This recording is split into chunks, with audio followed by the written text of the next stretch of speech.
कोई कहेगा यार जब मैं ना डॉक्टर बन जाऊंगा मैं तब डेवलप हो जाऊंगा। तो ऐसा हर किसी की एक डिफरेंट अंडरस्टैंडिंग होती है। जब मैं देश के विकास की बात करूं तो वहां पर भी सेम ही चीज होती है। हर किसी व्यक्ति के हिसाब से देश के विकास की जो अंडरस्टैंडिंग है वो डिफरेंट हो सकती है। कोई एक इंसान बोल सकता है कि यार मेरे लिए देश का विकास तब होगा जब गरीबी हट जाएगी। कोई एक बोल सकता है मेरे लिए देश का विकास तब होगा जब सारे पढ़ लिख जाएंगे, लिटरेसी रेट इंप्रूव हो जाएगा। प्रेजेंट टाइप जो डेवलपमेंट का है वो बिल्कुल सस्टेनेबल नहीं है, क्योंकि हम लोग अपने रिसोर्सेज को बहुत ज्यादा जो है इस्तेमाल करते हैं, अपनी ग्रीड के हिसाब से यूज करते हैं, लालच के हिसाब से यूज करते हैं और यूज करते चले जाते हैं बिना ये सोचे कि आगे आने वाली जो पीढ़ी है उसके लिए क्या बचेगा।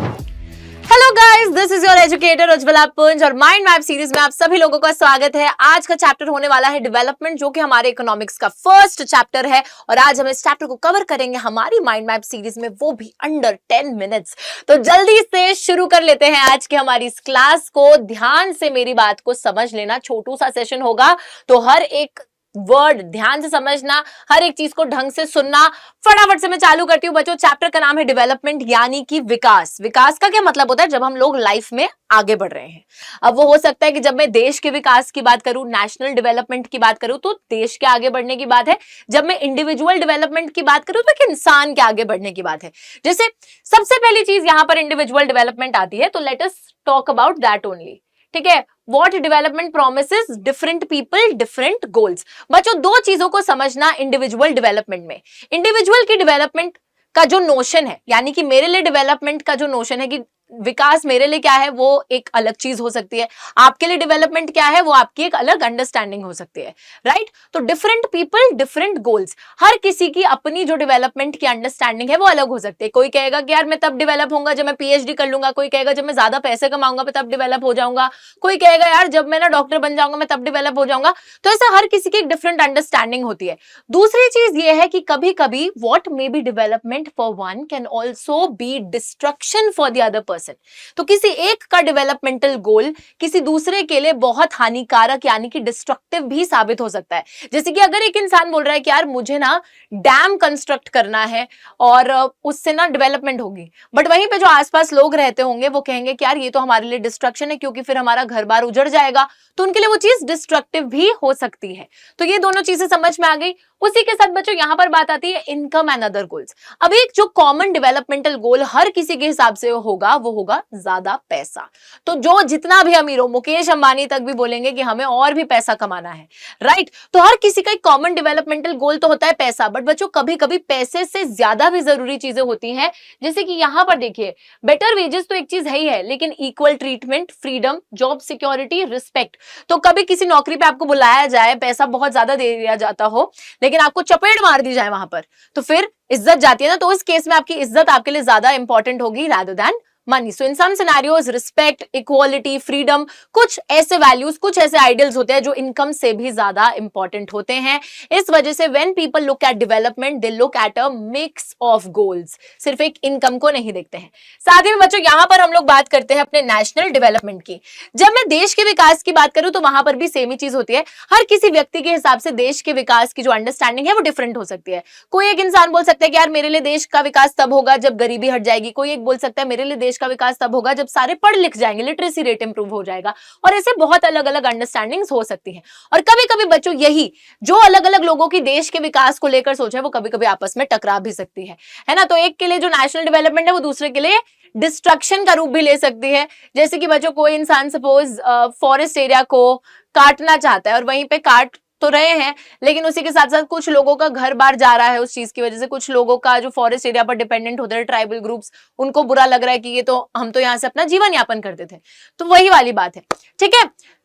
तो यहां पर आए हो आप लोगों को ये चीज समझ में आई होगी। अब वही सेम चीज है कि यार जब देश के हम डेवलपमेंट की बात करते हैं और अलग अलग देशों को हम कंपेयर करते हैं, जैसे इंडिया को अमेरिका से या कनाडा से या किसी भी अलग अलग देश को हम कंपेयर कर रहे हैं, तो हम किस चीज का यूज करते हैं। या फिर अलग जैसे इंडिया के अलग अलग स्टेट्स को भी अगर हम कंपेयर कर रहे हैं, सपोज जम्मू कश्मीर को, अब जम्मू कश्मीर तो स्टेट नहीं है, यूनियन टेरिटरी हो गया है, चलो स्टेट की बात करते हैं। सपोज राजस्थान को हम गुजरात से कंपेयर कर रहे हैं या फिर महाराष्ट्र को हम मध्य प्रदेश से कंपेयर कर रहे हैं, तो किस बेसिस पे कंपेयर करते हैं?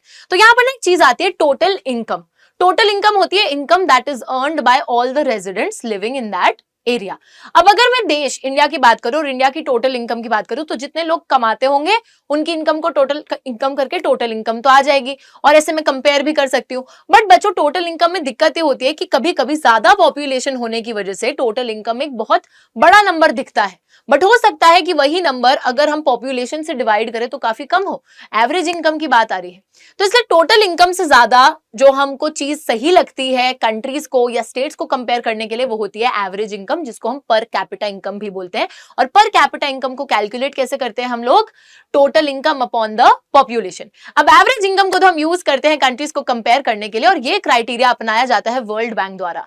वर्ल्ड बैंक बच्चों एवरेज इनकम के बेसिस पे कंट्रीज को कंपेयर करता है और इंडिया वर्ल्ड बैंक के क्राइटेरिया के हिसाब से लो मिडिल इनकम कंट्री में आती है। अब एवरेज इनकम भी ठीक है कंपैरिजन के लिए, लेकिन एवरेज इनकम के साथ भी दो दिक्कतें हैं। और सबसे पहली दिक्कत एवरेज इनकम के साथ यह है कि एवरेज इनकम आपको डिस्ट्रीब्यूशन ऑफ इनकम के बारे में नहीं बताता। ये नहीं बताता कि आपके देश में ऐसा भी हो सकता है कि बहुत ज्यादा अमीर और गरीब लोगों के बीच में एक अंतर हो, एक गैप हो, ठीक है। सो वो वाली चीज हमें एवरेज इनकम में पता नहीं चलती। साथ ही में जब हम सिर्फ और सिर्फ एवरेज इनकम का इस्तेमाल करते हैं तो हम बाकी जो बहुत सारा इंपॉर्टेंट क्राइटेरिया है जैसे कि बच्चों एजुकेशन, हेल्थ, इन सब चीजों को इग्नोर कर देते हैं।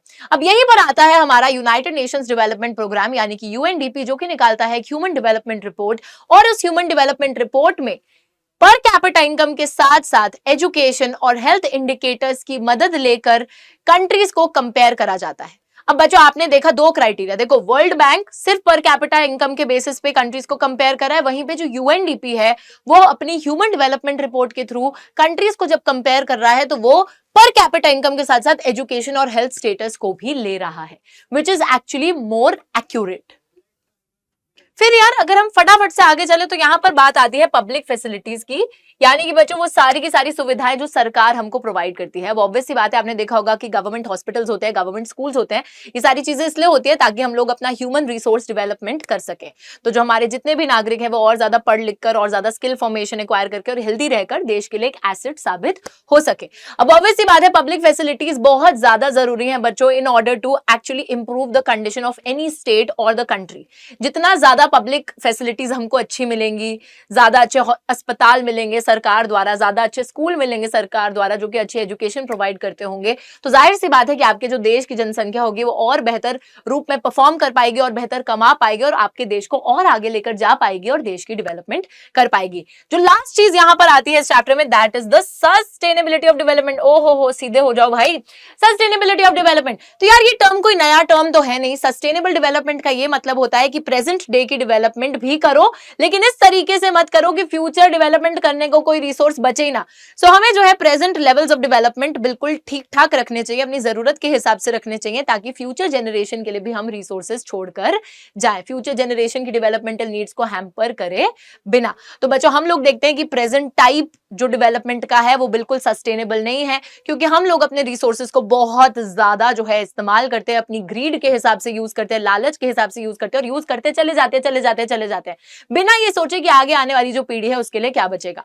तो यहाँ पर देयर इज अ नीड। देखो बहुत सारे ऐसे रिसोर्सेज हैं, जैसे इंडिया के अंदर ग्राउंड वाटर की बात करो, वर्ल्ड में क्रूड ऑयल की बात करो, जो कि डिटीरियोरेट हो रहे हैं, जो कि कम हो रहे हैं, डिप्लीट हो रहे हैं, जिसकी वजह से आपको ही नहीं पूरे दुनिया के जितने भी लोग हैं उन सबको प्रॉब्लम आएगी।